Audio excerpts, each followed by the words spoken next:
आज हम बात करेंगे समांतर रेखाओं के बारे में, पैरेलल लाइंस। आपने पहले भी सुना होगा, क्वेश्चन लगाते वक्त आपको कई बार मिल जाता होगा ये वर्ड समांतर रेखाओं से रिलेटेड। तो देखिए, ये टॉपिक बहुत इंपॉर्टेंट है। इसका जो एप्लीकेशन है, इसका उपयोग है, बहुत ज्यादा जरूरी है।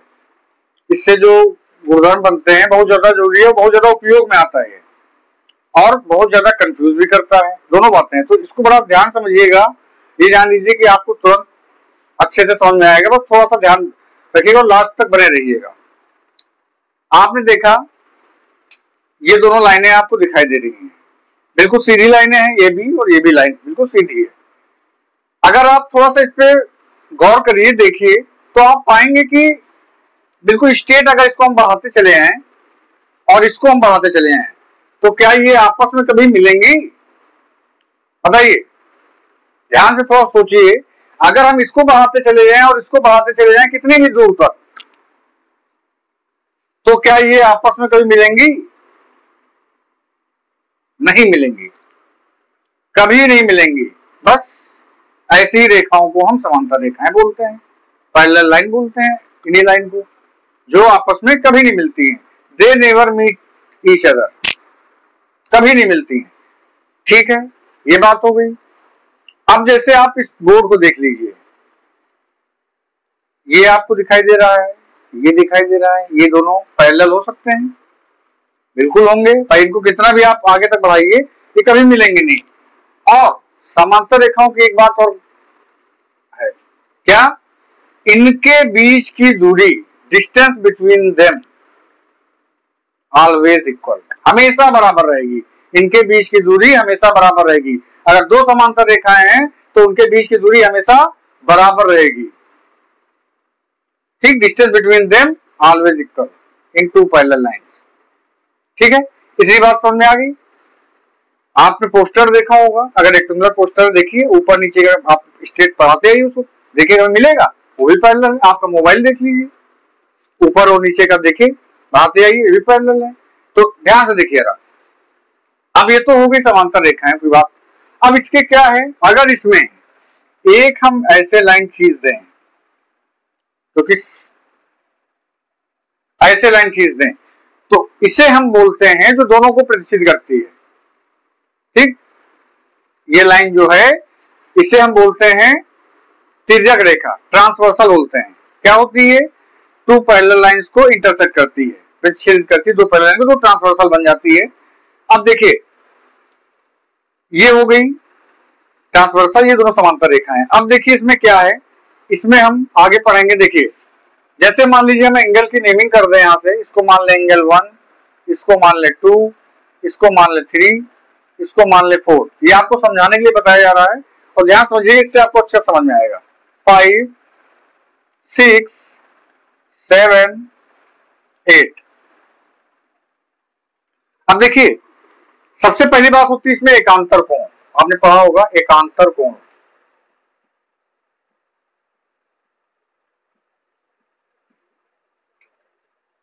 अल्टरनेट एंगल,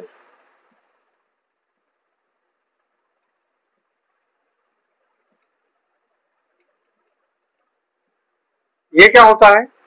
अल्टरनेट क्या है? दो जो समांतर रेखाएं हैं, आप देख रहे हैं ये और ये, इसके बीच में जो एंगल है, जैसे ये एंगल है एंगल 4, तो इसके एकांतर होगा एंगल 5, अपोजिट वाला। इसके एकांतर होगा एंगल 5, और एंगल 3 है तो इसके एकांतर क्या होगा? Alternate angle 6। और इसकी प्रॉपर्टी रहती है कि ये हमेशा इक्वल रहते हैं, एकांतर को हमेशा आपस में बराबर रहेंगे। ठीक है, अल्टरनेट एंगल हमेशा इक्वल रहते हैं। तो देखिए यहाँ पे देखते हैं कौन कौन से angle 4 equal to angle 5, angle 3 equal to angle 6। ये है एकांतर कोण भी है और इक्वल भी है। ठीक है, ये इसके एकांतर, ये इसके एकांतर, इसका अल्टरनेट, इसका अल्टरनेट। ठीक है, क्या है? समांतर रेखाओं के बीच में जो एंगल बनता है, तो ये इसके अपोजिट में। दूसरी बात आती है करेस्पॉन्डिंग एंगल, संगत कोण। संगत कोण,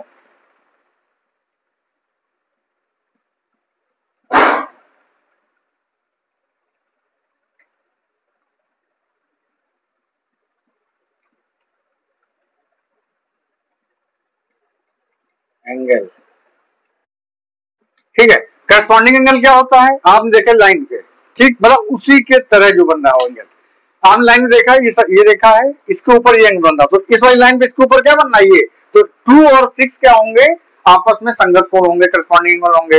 ठीक इसी तरीके से आपने देखा इधर 1 बनना है और इधर ऊपर क्या बनना 5, तो 1 और 5 क्या होंगे, ये भी संगत कोण होंगे, करस्पॉन्डिंग एंगल होंगे। फिर आपने देखा इधर ये नीचे साइड बनना है, तो इधर भी नीचे साइड 4 और 8 क्या होगा, करस्पॉन्डिंग एंगल, संगत कोण। और फिर आपने देखा 3 और 7 ये क्या होंगे, संगत कोण, ये भी होंगे 3 7, और ये भी हमेशा बराबर रहते हैं, इक्वल रहेगा हमेशा। तो देखिए यहाँ पे लिख लेते हैं 2 के angle 2 equal to angle 6, angle 1 equal to angle 5, angle 4 equal to angle 8, angle 3 equal to angle 7। ये बात हो गई संगत कोण की, ये भी इक्वल होता संगत कोण, ये एकांतर कोण की बात थी, ये दोनों चीजें हो गई। अब देखिए, अब इसमें एक प्रॉपर्टी है जो इसके बीच में, इन दोनों लाइनों के बीच में एक तरफ जो एंगल बनता है 3 और 5 इंटीरियर एंगल बोलते हैं, इंटीरियर एंगल, अंतःकोण इसके बीच में।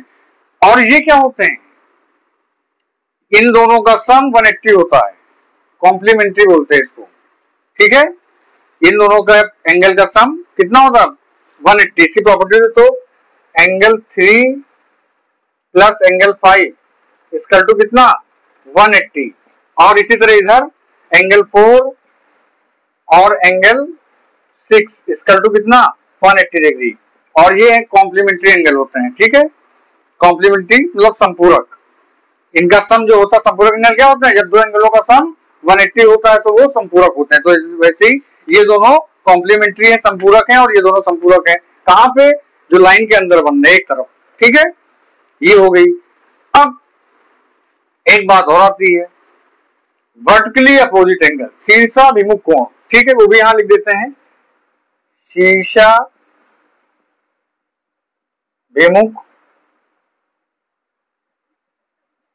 कोण, वर्टिकली अपोजिट एंगल, शॉर्ट में लिख दिया है वर्टिकली अपोजिट एंगल। क्या होते हैं ये, जब भी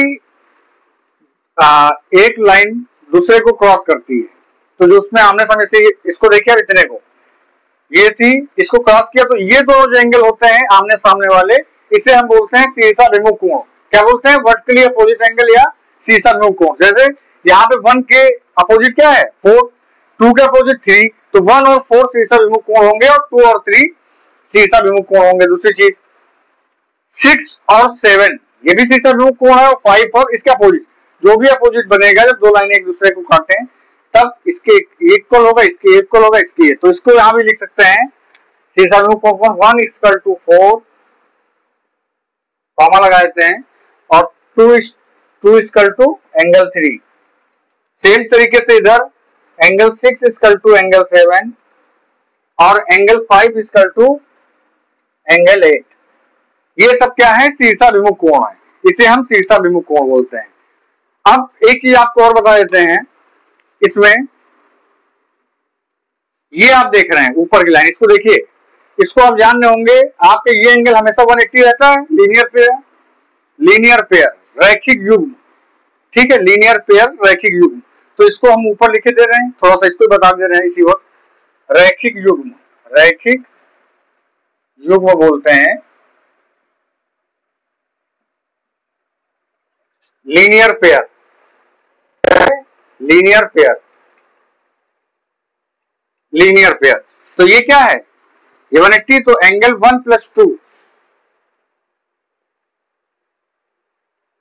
ये भी 180 होगा, इसी तरह 6 और 5 होगा, 4 और 3 होगा, और 8 और 7 होगा। ये सब क्या होंगे, angle 1 + angle 2 180, angle 3 + angle 4 180, angle 6 + angle 5 180, angle 7 + angle 8 180। इनका सम कितना होता है 180। ये भी एक तरीके से इसको आप बोल सकते हैं कॉम्प्लीमेंट्री भी है, ठीक है। तो इन दोनों का सम, इसके अलावा इन समांतर रेखाओं में अगर इतनी चीज आपको पता है, तो इससे रिलेटेड क्वेश्चन आप 2 मिनट के सॉल्व कर देंगे, कोई समस्या ही नहीं होगी। अगर इसका कहीं पे भी यूज होता है तो आराम से आप इसको सीख जाएंगे। तो इसको जरा ध्यान से, बहुत ध्यान से समझ लीजिएगा। एक बार हम फिर बता दे रहे हैं, पूरा रिकैप कर दे रहे हैं। सबसे पहले आपने पढ़ा एकांतर कोण। एकांतर कोण क्या था? दोनों जो समांतर रेखाएं इनके अंदर बनते हैं, तो इसके अपोजिट साइड में ये 4, 5 एकांतर, ये और ये एकांतर। इसी तरीके से संगत कोण, जहां पे पहला एंगल बनेगा वहीं पे दूसरा अलग है। सिर्फ 2 के संगत क्या बिल्कुल उसी जगह बन रहा, देखिए करस्पॉन्डिंग एंगल। 1 के कहां पे? ये 1 और 5 करस्पॉन्डिंग, ये नीचे बन रहा तो यहाँ भी नीचे, ये दोनों संगत होंगे, इसी तरह ये दोनों संगत होंगे। फिर हम बात करेंगे इंटीरियर एंगल की, ठीक, अंतःकोण की। अंतःकोण बोलते हैं। तो अंतःकोण क्या है? अंतः मतलब क्या? अंदर, कोण मतलब एंगल। तो जो अंदर बनते हैं एंगल उनका सम क्या होता है? 180, कॉम्प्लीमेंट्री होते हैं। जैसे 3 और 5 एक तरफ बन रहा है तो 3 और 5 का सम कितना होगा? 180। इसी तरह 4 और 6 क्या होगा? इनका सम कितना होगा? 180। फिर हमने बात की शीर्षाभिमुख कोण, vertically opposite angle. Vertically opposite angle क्या होता है? अपोजिट से मतलब है, शीर्षाभिमुख मतलब क्या? एक के अपोजिट। तो जैसे इसके अपोजिट क्या है? 3, इसके अपोजिट क्या है? ये, इसके अपोजिट क्या है? ये, इसके अपोजिट क्या है? ये भी आपस में हमेशा बराबर होते हैं।